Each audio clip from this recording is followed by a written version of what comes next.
Tonight, an 11 Investigates exclusive. Disregarded. It's considered one of the most dangerous jobs. The people we trust to protect our kids on their way to and from school are being hurt at alarming rates. Yeah, we are talking about the crossing guards. 11 Investigates Amy Hudak teamed up with our sister stations all across the country and the Associated Press to learn what we can do to better protect the protectors. Amy. Gordon and Lisa, in the last decade, there have been more than 220 media reports of crossing guards hurt or killed on the job. But that's just the number we know about. It is likely much higher because locally and nationwide, these incidents are not tracked. Cracked the back of my head open, broke my shoulder, my leg, my pelvis. I lost part of my ear. I didn't have no feelings in my leg. My head was hurting.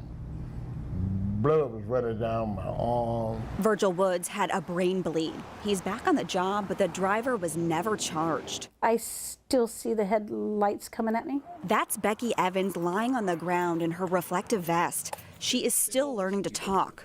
The punishment for that driver? This woman got a $48 fine. In Susie Turner's case, it was a drunk driver.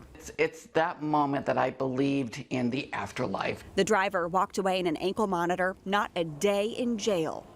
In 2020, a crossing guard in Philly was critically injured after she was struck by a drunk driver who blew through a red light. Joseph Herron was sentenced to jail time and probation.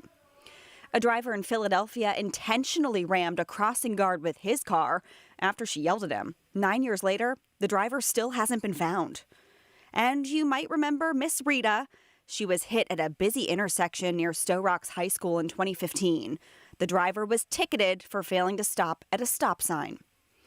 Working with our sister stations around the country and the Associated Press, 11 Investigates uncovered more than 225 incidents of school crossing guards hit or killed on the job in the last decade. But that number is likely much higher.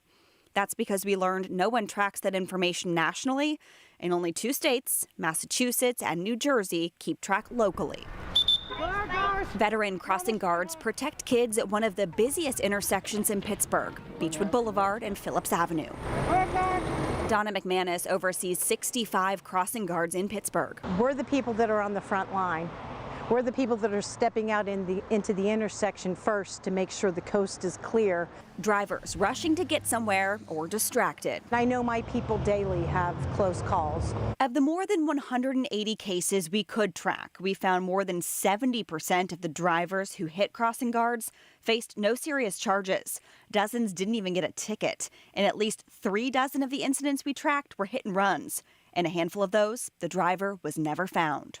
So next time you're driving through a school zone, think about them and the children they put their lives on the line to protect.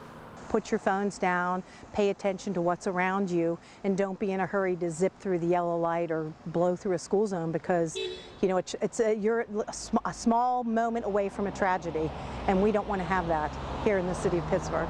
Amy Hudak, 11 Investigates.